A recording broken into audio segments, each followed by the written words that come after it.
The world is changed. The first teaser trailer for Amazon's The Ring of Power, a show supposedly within the Lord of the Rings lore, debuted on February 12, 2022. The reaction in the comments on YouTube was something I've never seen. In over 10 different languages, people kept quoting a phrase they attribute to J.R.R. Tolkien. Evil cannot create anything new, it can only corrupt. It seems we're watching Amazon's show die at this very moment, and it's sadly something we've seen before. I believe the first major franchise to go through a similar process was Star Wars. So, my lesson for you, Amazon, is: when did Star Wars die? You're Amazon, the fifth biggest company in the world. You have a revenue of $458 billion and an annual net income of $26.3 billion. What do you do with that money? So much money could solve hunger across the entire American continent. The World Food Program says a 3.5 billion amount could solve global hunger. So a continent with about 1 billion people would surely need a fraction of that amount. A fraction of your revenue, Mr. Amazon. Or hear me out, I have a crazy idea. You could raise the payment of the core of your e-commerce, your minimum wage delivery employees. Wouldn't that be a miracle? But you found a better way to do good in this world. Through your shows. You even said it yourself when you appointed Natasha Gillespie as head of Global Diversity, Equity and Inclusion on Amazon. In 2018, from Gillespie's position of power, you explained an inclusion policy playbook. You have to ensure that your contents and business philosophy remains innovative, inclusive and diverse, whatever that means. Jennifer Salk, head of Amazon Studios, also follows the playbook. She says Amazon Studios' goal is to become the leader in the transformation of our industry. For example, she talks about representation on camera and behind. And you had already made your move to make the world better, surely. You bought the Lord of the Rings rights in November 2017 for $250 million. Then you allocated $500 million to produce its first season and hired a couple of amateur showrunners, Payne and McKay, to write the show. You knew your own writers would follow suit. After all, you're a wise billionaire company. When the teaser trailer debuted, you saw how they checked the diversity points you are looking for. Because this is how you will change the world with all of the money you have. And even if it fails, you don't have to worry. It's just a small investment to transform the industry. And just some spare change you had in your pocket. Amazon, I know you're probably feeling great about how the show is going. First, you saw the trailer and saw how your young showrunners followed the playbook. A female narrator, a female action lead, CGI backgrounds to save some budget, a dark-skinned character for diversity, another dark-skinned character who happens to be a female in a position of power, a dark-skinned character in chains, and the reflection of modern times propaganda. Then, by checking the characters' descriptions, you found the new Galadriel, not this Galadriel. She has the exact character archetype you would expect from a modern female. She's angry, proud, smart, and tough.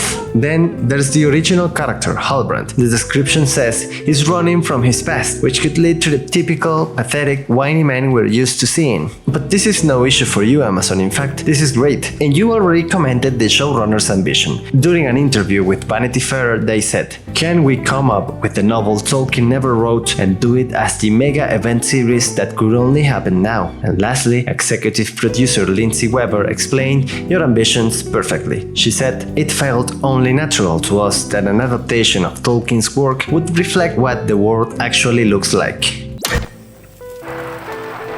Tolkien never wrote The Rings of Power, so how is this part of the Lord of the Rings lore? See, Amazon's pocket money bought the book trilogy plus its appendices and the Hobbit book. They have no rights over any story happening in the Second Age. Tolkien didn't finish his stories about the Second Age either. Not only was he an underestimated writer during most of his time, but he also set sails to the Undying Lands before finishing his endeavor. Two sources cover the Second Era. First, there are about 5 stories in the Silmarillion, and secondly, there's a compilation book of unfinished tales Tolkien's deceased son, Christopher Tolkien, put together from his father's notes. All of this sounds eerily familiar. A billionaire USA company buying someone else's creative work to make more money, then selling their ambition to transform the industry through diversity checks. Finally, ordering a show or a movie like a McDonald's hamburger, therefore putting together a team to deliver the product to the customers on a time frame.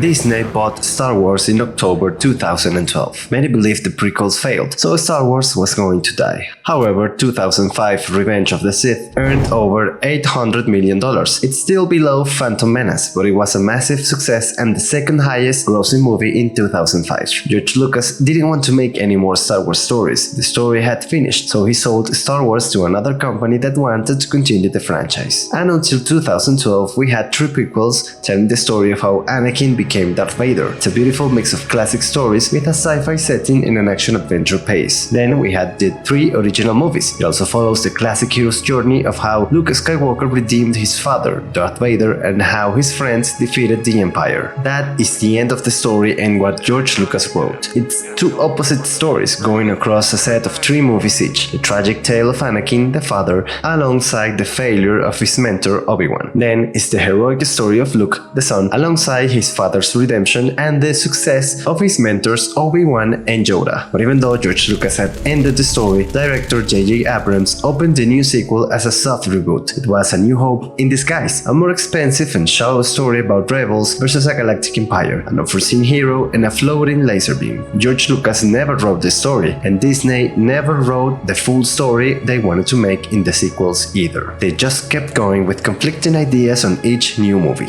Lastly, George Lucas said he needed at least 10 years to craft a new Star Wars story. How many years do you think Amazon took to write The Rings of Power? 1.5? And I knew that was going to probably take, to do it right would take about 10 years. And I said, I'm 70. I don't know whether I'll be here when I'm 80. George Lucas understood Star Wars is, for lack of a better term, mainly for nerds.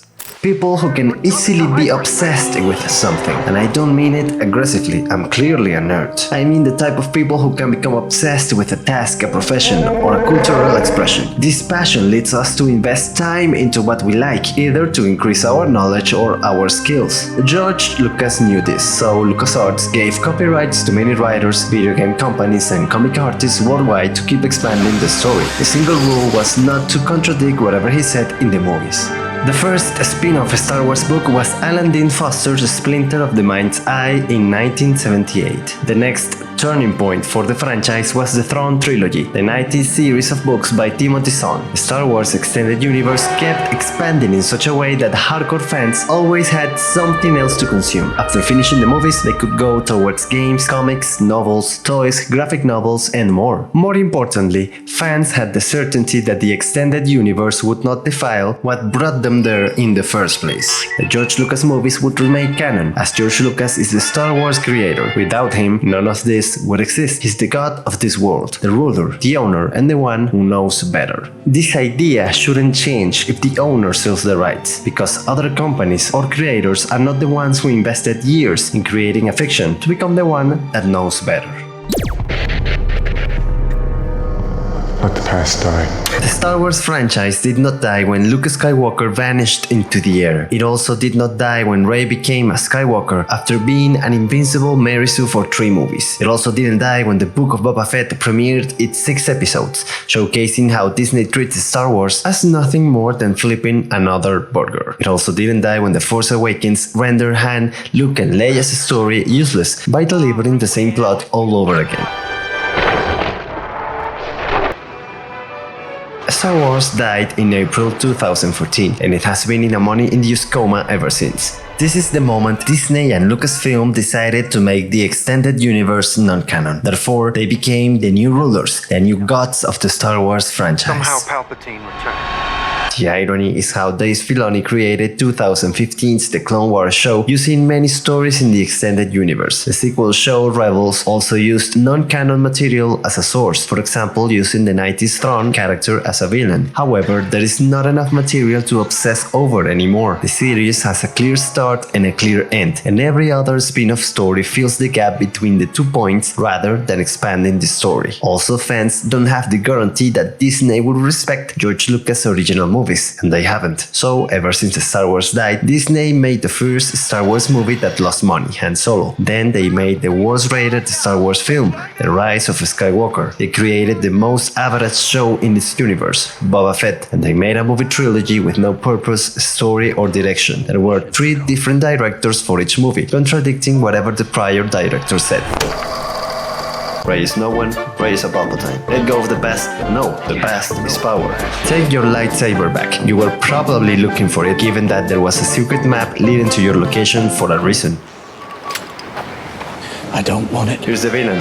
Here's the villain dead. Okay, here's a new villain. The moment they erased the extended universe, they said George Lucas's ideas were not worth it anymore. The prime example is how Disney's writers ditched his draft for a new sequel. Lucas would have made a trilogy about Leia Organa facing off against Darth Maul's daughter, Darth Talon. Meanwhile, Luke Skywalker would be trying to rebuild the Jedi Order and fighting against remnants of the Empire. However, Lucasfilm CEO Kathleen Kennedy went for a female lead writing team and original ideas. I can imagine them saying something like this: can we write the story George Lucas never wrote and do it as the mega event movies that could only happen now? The answer is you did not. You didn't create the Star Wars, and you can't attach yourself to someone else's work and expect to do it better. You shouldn't disrespect the original work, the thing that lured fans into your product in the first place, and hope these very same fans keep coming. You can't antagonize the fans because they don't like the franchise and expect it to keep selling. You can't expect to hire a team of young writers and believe they will match the creativity of a person who invested years of his life into a story. Tolkien took 14 years to write the Lord of the Rings trilogy, and yet you expect to match its quality in months. Exceptional people like George Lucas or Tolkien can't be replaced with a formula, no matter how much money you invest into it. And if that means to let a franchise die, so be it, unless of course you're just a messenger, someone who's adapting or expanding whatever the original creator wrote. But so far, the Rings of Power trailer feels off-brand, generic, and full of studio pressure. Amazon, what if instead of saying you can make the story Tolkien never wrote, you said you're facing the challenge of making a story Tolkien never wrote? It's an expansion, an extended universe that respects the original stories.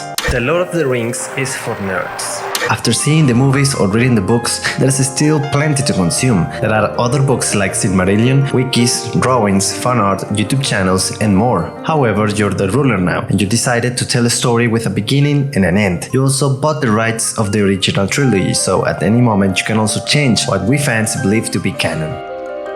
For example, you change how elves look compared to Peter Jackson's movies. You turn Galadriel into a warrior. Moreover, it seems the series will compress the nearly 4,000 years of the Second Age in 150 years. That's a dramatic change, as the original stories are about the fall of civilizations, the corruption of entire races, and the resurgence of noble families. Instead, it seems you're focusing on single characters like Galadriel, who for some reason covers her ears to hide the fact that she's an elf. So I don't see how the show will cover the Second Age's main events, like Eru Ilúvatar's intervention in the world, the rise of Sauron, the fall of Númenor, the forging of the rings, and the Last Alliance War. Sadly, the teaser trailer doesn't explain its plot, characters, villains, or settings. Fans or newcomers learned nothing about the story, only questions remain.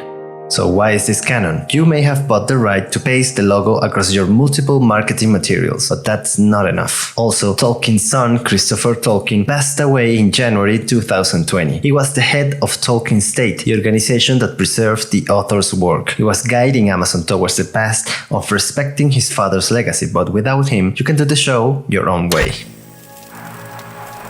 The Lord of the Rings has an international audience. It comes from a timeless, borderless series of books from a UK writer of the 1950s. The best-selling Lord of the Rings book trilogy has been translated into 38 languages. That's a whole lot of countries. The Return of the King movie earned $377 million in USA's box office. Worldwide, it earned $763 million.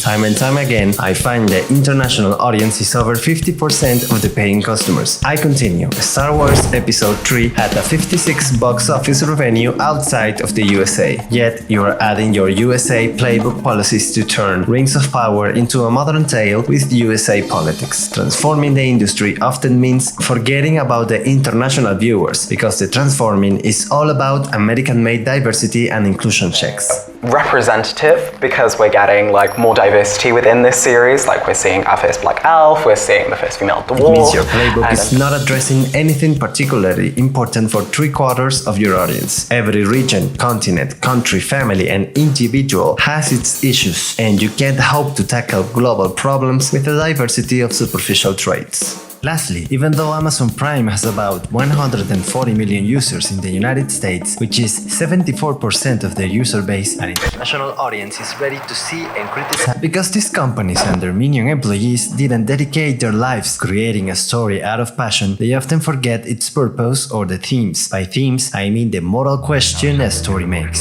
Sometimes the creator answers clearly, and other times multiple characters respond differently. George Lucas followed classic mythology story arcs around downfall, heroism, and redemption. It's a story of responsibility, balance, and suffering. When Anakin lost balance because of his losses, he went to the dark side. When Luke found balance between his hatred and love, he took his father back to the light side. Disney then bought the saga and forgot about the themes, only to focus on the wars part of the name. Here are the good guys, here are the bad guys, CPU explosions, chain reactors. Tolkien's original books are deeply Christian and moral. They talk about kindness of heart, faith, will, free will, corruption, and hope. The entire Middle-earth story is about different races setting aside their differences to stand against corruption and darkness. Those races who fall prey to temptations of power can literally sink into the sea. But evil has nothing to do about race. Sauron and his master Melkor are essentially fallen angels. Their followers, orcs, trolls, dragons, balrogs, and other beasts are nothing more than corrupted beings, slaves to their will. Here's where the evil cannot create phrase comes from. Amazon bought the rights and seems to be doing a story only focusing on the word rings. I'm guessing some magical rings and some expensive battles. At the same time, they are delivering a marketing campaign around racism and skin color. There seems to be no underlying theme or message that could last for generations. Take Galadriel, for example. She was born literally in heaven and crossed over to the mortal land, so to speak, during the first age. So she's over 8,000 years old when we meet her in the movies. In the show, she is young, bold, and harsh, conveniently forgetting that she's over at least 3 millennia old. By now, you already paid for the rights and the show. The production is about to end. It's probably too late to change anything, and you wouldn't change anything by listening to a single guy or thousands of comments. But there's always going to be a next time for billionaire companies like you, Amazon. For the next time, remember the lesson.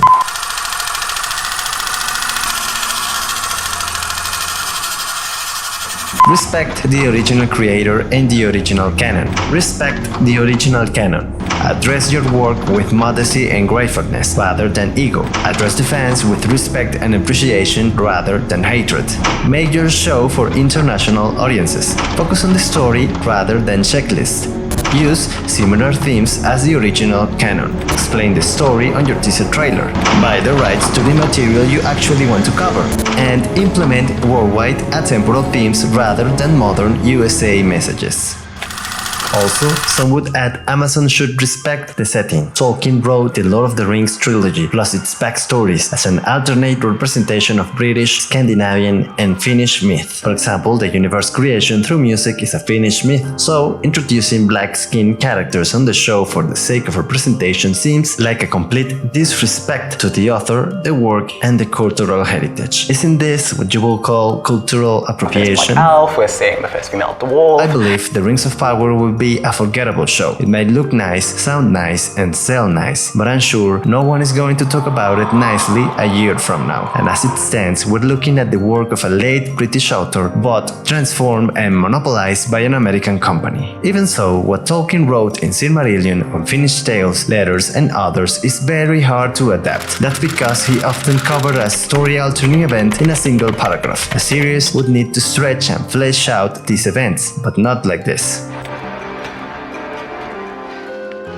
Thank you for watching thus far. Please consider subscribing, liking, and leaving a comment below. I also have a Patreon if you want to take a step further for this channel. Also, I invite you to see my prior video, where I discuss the success of Japanese anime. In particular, they handle diversity as a variation in stories, themes, styles, and audiences. Moreover, they respect the original creator, so shows rarely continue without them, even if it means there's not going to be any more content of the franchise. Wouldn't that be better?